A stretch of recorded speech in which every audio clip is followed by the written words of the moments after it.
Bienvenue dans l'Instant Animal, le podcast qui vous connecte au cœur du lien entre l'animal et l'humain. Je suis Laurence, communicante animalière et naturopathe pour les animaux. Ici, on parle d'intuition, de messages subtils, de bien-être animal et surtout d'amour et de respect pour nos compagnons de vie. Installez-vous confortablement, l'Instant Animal, c'est maintenant.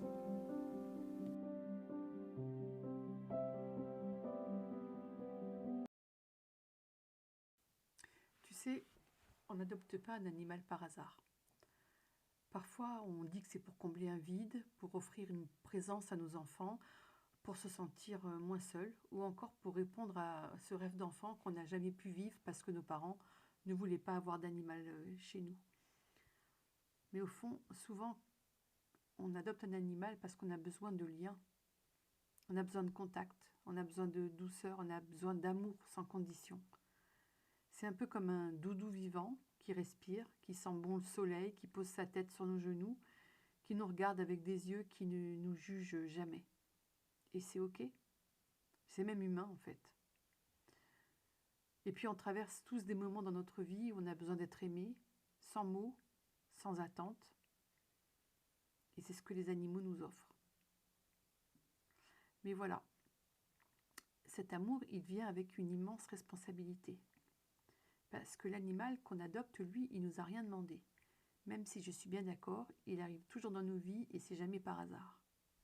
Il nous donne tout, il nous donne son temps, il nous donne son corps, dans la mesure où on est responsable de lui et de sa santé.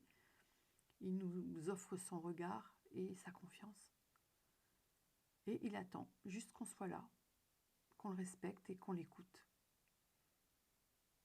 Alors aujourd'hui, on va parler de quelque chose qui est vraiment difficile. C'est sûrement le moment le plus difficile de cette relation. C'est celui où il s'en va.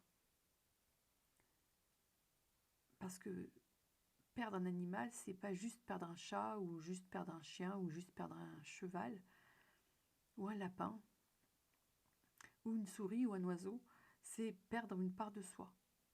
On perd un compagnon de route, parfois on perd un pilier et souvent c'est un confident silencieux.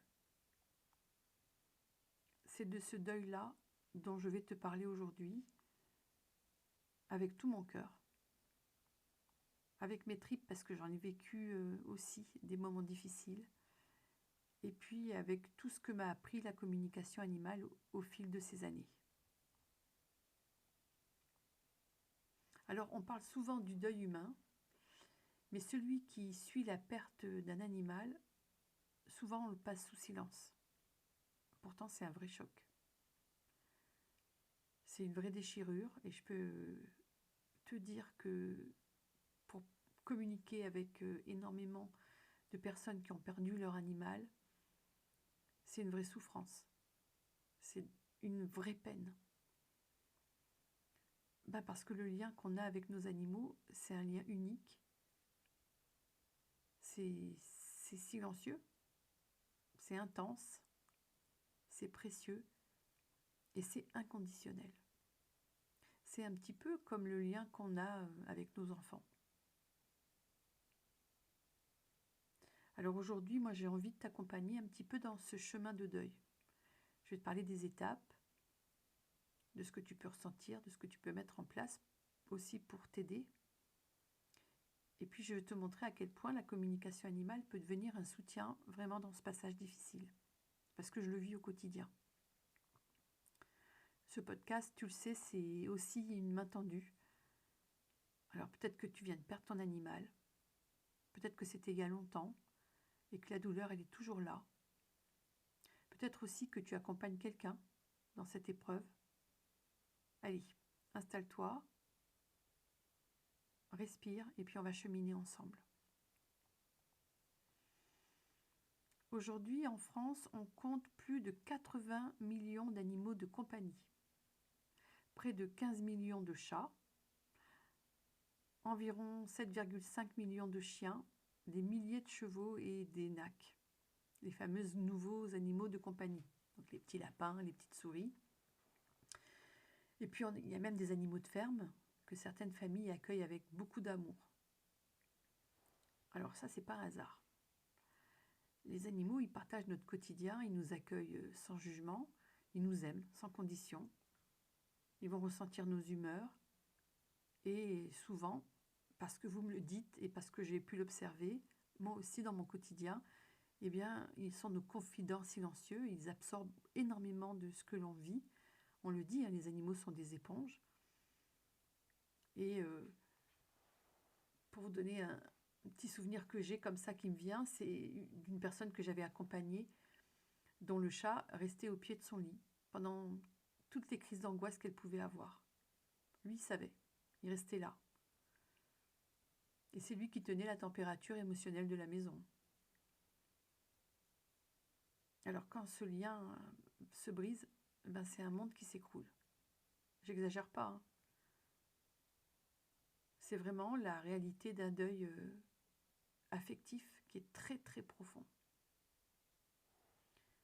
La communication animale, elle va honorer ce lien et elle va permettre d'aller au-delà du visible. Ça va vraiment créer un pont entre toi et ton animal, même quand il a quitté son corps.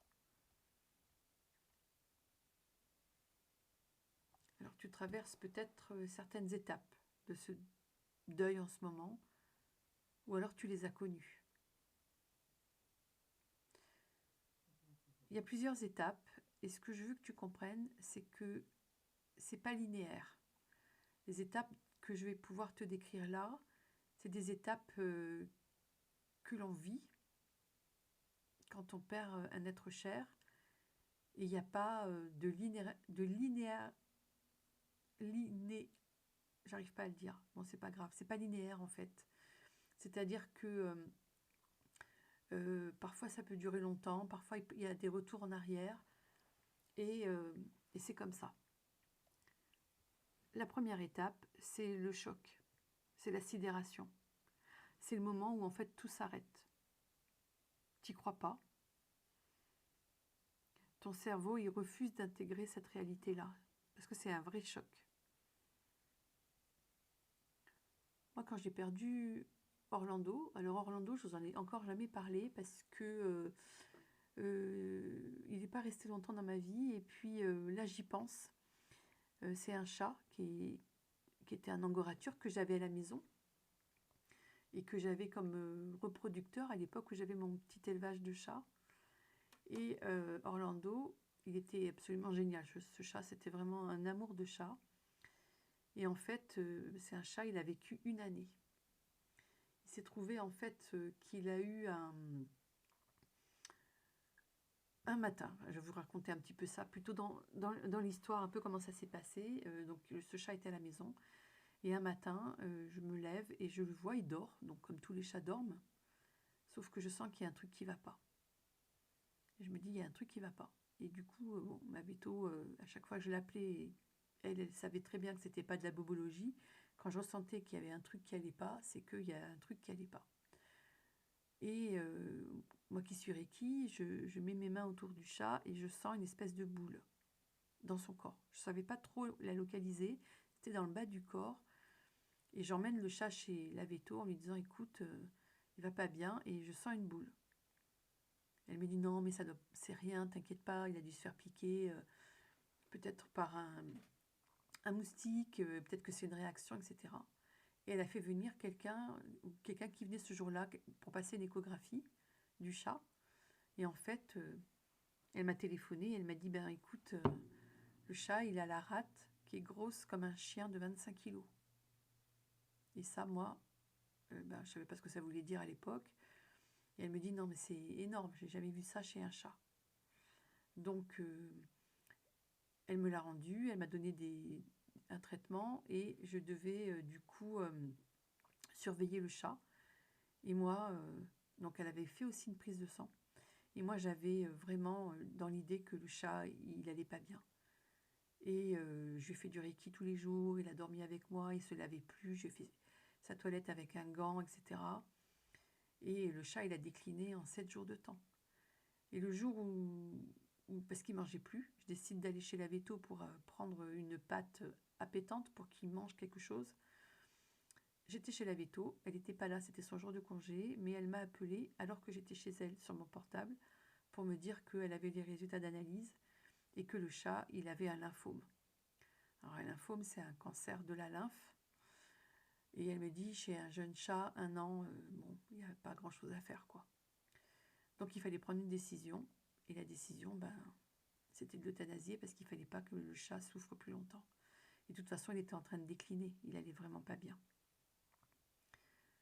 Donc quand on a un chat qui a 1 an, qui est diagnostiqué avec un lymphome, franchement, c'est un choc.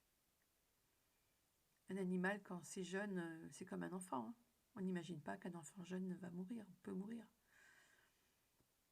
Ça a été terrible. Donc mon fils était là, Luc, et on est allés tous les deux chez le vétérinaire. On était vraiment dans un état, c'était super difficile, quoi. On a été tous les deux à l'accompagner. Moi, je me suis connectée avec lui, je lui ai expliqué vraiment ce qui allait se passer. Heureusement, la communication animale, j'ai ça en moi, donc ça m'a vraiment aidée. Mais ça n'a pas empêché mon état de choc et de sidération dans lequel j'étais, hein. Je suis rentrée à la maison, je le voyais encore. J'entendais descendre en fait de l'étage pour nous rejoindre. Et c'est ce que tu vis quand tu as perdu un animal, tu entends encore ces bruits de pas, tu entends encore des choses, tu tends l'oreille sans même le vouloir. C'est normal en fait, c'est une façon de se protéger de ce qu'on vient de vivre qui est hyper choquant parce qu'on s'y attend pas du tout. Et même quand on sait que l'animal va mourir parce qu'il est vieux, parce qu'il est malade, parce que ça fait partie du processus de la vie et que, voilà, moi-même souvent je vous dis, va falloir vous préparer, c'est toujours un choc. Et cet état de sidération, il est toujours là. Alors évidemment, la communication animale, ça va vous aider à poser des mots, à exprimer ce que vous allez ressentir, ce que vous ressentez pour votre compagnon, et puis aussi de commencer à avoir une première réponse à comment il se sent. Mais c'est vraiment difficile. Cet état-là, c'est pour tout le monde et c'est quelque chose, même si on doit se préparer, c'est toujours un choc.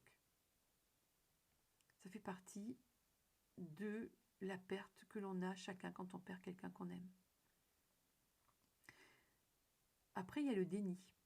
Alors le déni, c'est vraiment le fait de continuer à espérer, de ne pas vouloir en fait y croire.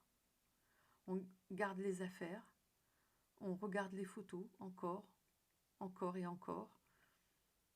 Et puis il faut du temps. Là, c'est chacun son rythme. Donc les gens qui vous disent il faut faire ton deuil, non. Il n'y a pas de temps pour faire le deuil. C'est quelque chose de propre à chacun. Il y a des personnes qui vont faire leur deuil très rapidement. Par exemple, moi, Gatsby, quand il est décédé, ça a été très rapide, vraiment. Alors que je l'aimais d'un amour immense, en 1 semaine de temps, j'allais bien. Et c'était presque culpabilisant pour moi parce que je me disais, mais c'est pas normal en fait. Gatsby, tu l'as dans ta vie depuis tant d'années. Orlando, tu l'as eu 1 an. Et tu vas bien. Bon, Gatsby, il était malade, il avait un cancer de la peau. On savait qu'il allait mourir. Ça a duré quand même quelques mois. Peut-être que c'est ça qui a fait que ça a été plus facile pour moi. Peut-être parce qu'il était plus vieux. Peut-être aussi parce que je fais de la communication animale, que j'ai reçu des signes. Mais cette période-là de déni, c'est vraiment une période qu'on a tous en fait. Quand on perd quelqu'un qu'on aime, on a cette période qui peut durer un temps plus ou moins long. On n'arrive pas à se faire à l'idée que cet être qu'on a aimé tant n'est plus là avec nous. Alors oui, quand on fait de la communication animale, et c'est ce que je vous dis souvent, je vous dis que en fait, quand on meurt, c'est le corps qui meurt, mais l'âme subsiste au corps. Et c'est avec l'âme qu'on arrive à communiquer, avec l'esprit. Mais pour autant, on est des êtres humains, avec des yeux, et on a besoin de voir, de sentir, de toucher les gens qu'on aime autour de nous dans notre quotidien. Et là, ce chat, ce chien, ce cheval, c'est plus possible. Vous ne pouvez plus le toucher. Tu peux plus le toucher, tu peux plus voir ses yeux, tu peux plus voir son regard. Et ça, c'est super difficile en fait. Et puis après, et peut-être même en même temps, vient la colère. Alors on est en colère contre les circonstances, on peut être en colère contre soi-même, avec la culpabilité qui va avec, contre le vétérinaire, contre la maladie. On peut aussi être en colère contre la voiture, contre le vélo, contre l'être humain qui est passé par là. C'est normal en fait, bien sûr. Ça va vraiment permettre d'évacuer une part de la douleur. Mais, et puis elle est salutaire cette colère-là, elle permet vraiment de montrer qu'on est toujours en vie, nous aussi. Ton animal, lui, dans l'invisible, il n'est pas en colère. Il garde aucune rancœur, il comprend. Lui, il aime, il pardonne, il console, il est là pour ça et il est là avec toi jusqu'à ce que tu n'en aies plus besoin en fait. Mais cette colère-là, c'est quelque chose d'indescriptible. On peut même en venir à casser des objets, à être vraiment dans un état complètement irrationnel, complètement irraisonné, avec les gens qui sont autour de nous, avec les circonstances. Moi, je me rappelle très bien d'un chien pour lequel j'ai communiqué, alors qu'il était décédé plusieurs fois. Le monsieur habite en Corse, et ce chien, il était mort d'une maladie. Ce monsieur a amené son chien chez le vétérinaire, et ce monsieur était en colère. Il est resté en colère, mais très très longtemps, des mois durant. Il en voulait au vétérinaire de ne pas avoir pu sauver son chien. Sauf que il n'y avait rien à faire. Et ça, c'était difficile pour lui de le comprendre. Après, on a la culpabilité. J'aurais dû faire autrement. Je ne l'ai pas vu venir. Je ne suis pas restée jusqu'au bout. Est-ce qu'il m'en veut? Est-ce que j'ai manqué de faire telle ou telle chose? Parfois, vous n'avez pas pu être là au moment où il est mort, en fait. Vous auriez voulu pouvoir l'accompagner jusqu'au bout chez le vétérinaire, mais ça n'a pas été possible. Et ça, c'est terrible. Il y a un poids de la culpabilité par rapport à ça qui est terrible. Parfois, vous vous êtes mis dans un état de stress tel que vous n'avez pas pu être auprès de lui, ou vous avez délégué à quelqu'un, et vous vous en voulez vraiment terriblement. Et ça, c'est terrible. Mais c'est un poison. Et ce que je veux vous dire, c'est que les animaux, quand on fait une communication animale post-mortem, ils le disent clairement. En fait, tu as fait du mieux que tu pouvais, et je te remercie, et je le sais, et je suis là, et je t'aime. Et ça, c'est super puissant. Et c'est souvent tellement bouleversant, en fait, quand on entend ça, quand on reçoit ça. Et aussi, ça vous soulage énormément de cette culpabilité que vous avez en vous, qui vous ronge.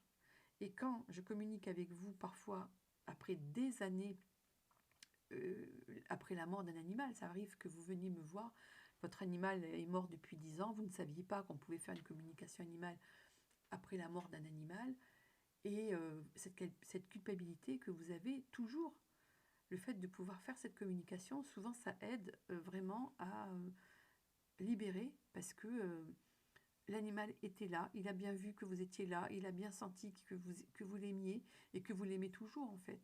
Et c'est ça qui compte. Et puis il y a une tristesse profonde. Et cette tristesse-là, c'est celle-là qui est souvent la plus dure aussi pour les gens qui vous entourent. C'est une tristesse, c'est une dépression, hein. C'est une tristesse qui est sourde, qui dure. Parfois tu crois que tu vas mieux, et puis tu vois une photo. Il y a une odeur. Il y a une habitude là qui arrive à un endroit où tu vas, où tu avais l'habitude d'aller, et bien ça te replonge. Ça te replonge dans l'abîme. C'est terrible parce que ça peut durer vraiment très très longtemps. C'est une véritable dépression. Et ça, c'est pas compris. C'est pas compris parce que c'est un animal, et que les gens... Alors déjà, quand c'est un être humain, c'est déjà compliqué parce que les gens autour de nous, ils sont d'accord pour qu'on soit triste, etc. Mais ça doit durer un temps. Au bout d'un moment, c'est plus possible en fait. On doit avoir fait le deuil. Et ça, je trouve ça terrible. cette idée de le deuil dure tant de temps. Non, le deuil, il dure le temps que vous alliez mieux, que vous puissiez parler des choses sans pleurer, que vous puissiez avoir tous les souvenirs qui reviennent et qu'il y ait de la joie à ce moment-là, en fait. Mais tant que c'est pas possible, c'est pas possible. Et le fait de parler avec votre animal en communication animale, ça va vraiment vous aider aussi à réconcilier avec les souvenirs douloureux et ça va vous aider vraiment à vous réconcilier avec la douceur du lien. En fait, ça va vraiment vous aider à retrouver une continuité. Et ce fil-là qui est invisible, qui fait que voilà, l'animal, il est toujours là avec vous, il ne vous lâche pas. Et puis un jour, c'est l'acceptation. Alors là, il n'y a pas de délai. Hein. Moi, je trouve que c'est tellement compliqué quand on vous dit c'est tant de temps. Non, non, il n'y a pas de délai. Tu vas mieux respirer. Tu vas arriver à parler de lui avec beaucoup de tendresse. Tu sais que tu vas jamais l'oublier, mais voilà. Tu peux vivre avec lui dans ton cœur, en parler, avec beaucoup d'amour, mais sans que ce soit plus douloureux. T'as accepté, t'es plus dans le déni. Oui, il est mort et il est là avec toi. Et souvent, le fait de faire une dernière communication, ça va vraiment t'aider à clôturer. Parce que l'animal, lui, va te dire que tu peux continuer à vivre. Tu peux même avoir un autre animal parce qu'en fait, ce qu'il veut, lui, c'est que tu sois heureux ou heureuse. Et il va te dire qu'il est là, autrement. Et de toute façon, souvent, tu le sens. Tu le sens quand il est là. Parce que tu as déjà ressenti des choses, tu as déjà peut-être même eu des rêves avec ton animal qui venait te parler. Tu as peut-être senti sa présence au-delà de cette période de déni. Mais tu peux voilà, être dans des choses de cette nature-là qui te permettent enfin d'aller mieux. Et malheureusement, le deuil animalier, il est souvent minimisé. Alors on entend des choses vraiment très blessantes, hein, comme, ça tu le sais, hein, c'était qu'un chien, bon, t'en reprendras un autre. Enfin, c'est pas comme si c'était un enfant. C'est des mots, des phrases que t'entends. Sauf que pour toi, c'était un enfant. C'était un membre de ta famille. C'est des phrases qui font mal, en fait. Parce qu'elles vont nier l'intensité du lien. Et c'est comme si, en fait, on ne comprenait pas que cet animal, c'est un membre de ta famille. Et ça, c'est terrible. C'est terrible parce qu'en plus, tu vas pas toujours arriver à pouvoir dire aux personnes, non, des fois, tu n'y arrives pas. T'écoutes ça, ça te culpabilise encore plus. Tu es dans la peine, mais tu peux pas en parler.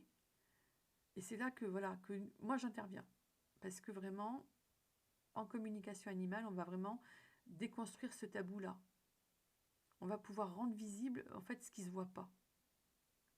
Et on va rétablir vraiment la valeur du lien. Et puis la communication animale, elle va te permettre de valider ton ressenti. Elle honore ta douleur en fait. Et ça, franchement, je trouve que c'est quelque chose de merveilleux. Comment est-ce que tu peux faire pour vivre ton deuil du mieux possible, si on peut dire du mieux possible? Déjà, il faut que tu te dises que tu n'es pas seul et que tu as le droit d'être soutenu.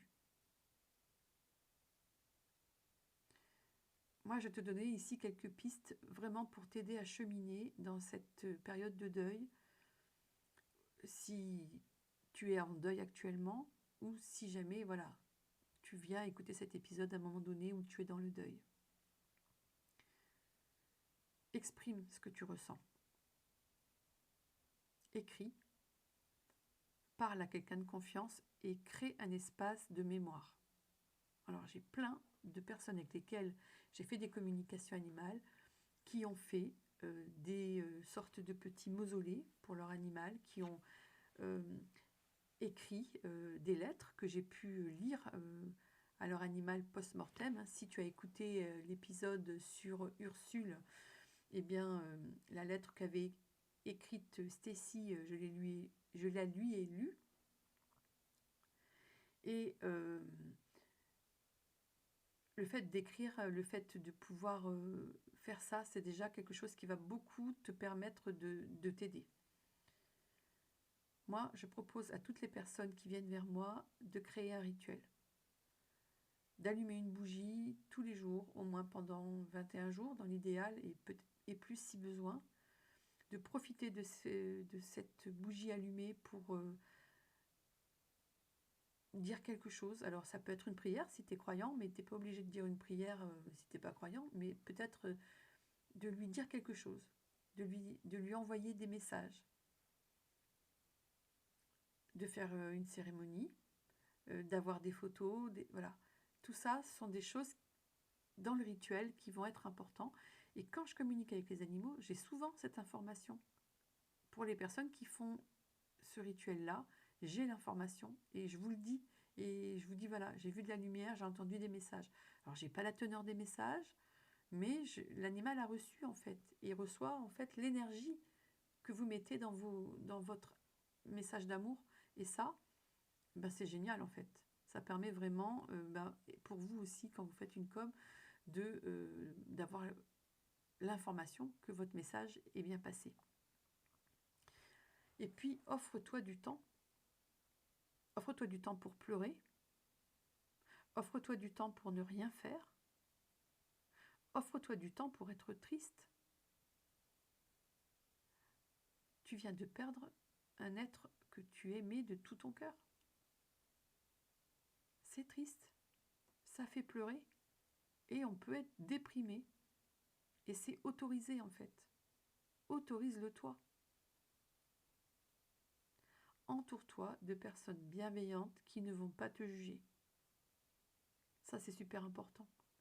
Des gens qui connaissent ce que c'est que le lien à l'animal. Des gens qui t'aiment et qui ne te jugeront pas. Et je ne dis pas que les gens qui disent ce n'est qu'un animal, etc., ils ne t'aiment pas. C'est juste qu'ils ne comprennent pas tout. Et puis, si tu en ressens le besoin, eh bien, tu peux consulter un professionnel du deuil animalier, un accompagnant spécialisé en fait, comme le sont ceux qui font de la communication animale avec les animaux défunts. En fait, moi j'ai beaucoup de personnes que j'ai accompagnées après le départ de leurs animaux et qui m'ont confié que cette communication, ça les avait beaucoup aidés. Et ça avait vraiment été un déclencheur pour leur apaisement. C'est très très fréquent que j'ai cette information, que les gens me disent ça. Mais pourquoi? Parce qu'en fait, l'échange, il continue. Parce qu'en fait, elles ont entendu leur animal leur dire merci, tout simplement. Parce que quand un animal est décédé, je le disais tout à l'heure, c'est l'aspect physique, en fait, qui n'est plus là. Mais l'âme, elle survit. Elle survit au corps, à la conscience. Et donc, du coup, le fait de pouvoir avoir cette communication, ça aide vraiment beaucoup à avancer, en fait, dans ce chemin du deuil. Et là, j'ai envie de faire un petit focus à toi, si tu m'écoutes, qui ne comprends pas la douleur du deuil animalier. Si tu es en train d'écouter ce podcast et que tu ne vis pas toi-même un deuil animalier, parce que tu n'as jamais eu d'animal, parce que tu ne comprends pas ce que ça peut être que ce deuil animalier, mais par contre tu connais quelqu'un qui traverse cela, cette partie-là, elle est pour toi. Et c'est sans jugement, vraiment. Je veux pouvoir te donner cette information-là. Peut-être que tu t'es déjà surpris à penser ou à dire « c'était qu'un chien, qu'un chat, un cochon d'Inde, un lapin. Il faut tourner la page. Ou tu pourras en reprendre un autre. » Je sais que ces phrases, quand tu les penses ou quand tu les dis, c'est sans mauvaise intention. Mais elles peuvent être terriblement blessantes.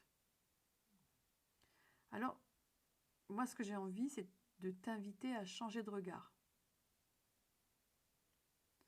Parce que pour beaucoup d'entre nous, un animal, c'est bien plus qu'un simple compagnon de vie. C'est un être avec lequel on a tissé des liens forts. On a tissé des liens intimes. On a tissé des liens invisibles.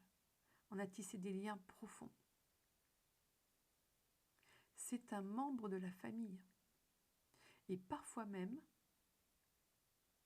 c'est le seul être auprès duquel on se sentait vraiment soi-même. Un animal, c'est celui qui nous accueille sans condition. C'est celui qui console nos larmes. C'est celui qui dort contre notre cœur. C'est celui qui partage nos silences, notre joie. Lui, il ne va jamais nous juger. Il nous comprend sans qu'on ait besoin de lui parler.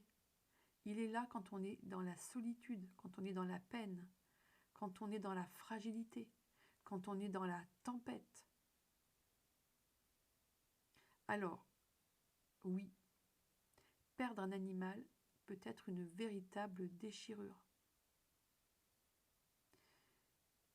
Une douleur intense, une douleur sincère, une douleur profonde. Alors, ce que tu peux offrir à la personne qui est en deuil de son animal, ce n'est pas un conseil ni une solution, mais une écoute sincère. Une présence silencieuse. Juste un « je suis là si tu veux en parler ». Allez, raconte-moi comment il était. Est-ce que tu veux me montrer une photo? Ça, ce sont les gestes qui vont soulager. Ce sont les gestes qui vont panser les blessures. Ce sont les gestes qui vont reconnaître l'importance du lien et aussi de la perte. Alors voilà, si toi, en écoutant ça, tu réalises que tu n'as jamais considéré un animal comme un être sensible, ben j'espère que ce podcast va t'ouvrir une porte. Celle de la reconnaissance, celle de la compréhension. Et moi, tu vois, dans mon travail de communication animale, moi je suis là pour accompagner ces deuils. Je suis là pour aider les humains à se relier une dernière fois, à recevoir un message, à libérer une émotion, à dire au revoir tout simplement. Parce que souvent, c'est ça aussi, c'est que vous avez le sentiment de ne pas avoir pu dire au revoir. Cette démarche-là, pour moi, elle est profonde. Elle est respectueuse. Et souvent, c'est celle qui va tout changer en fait.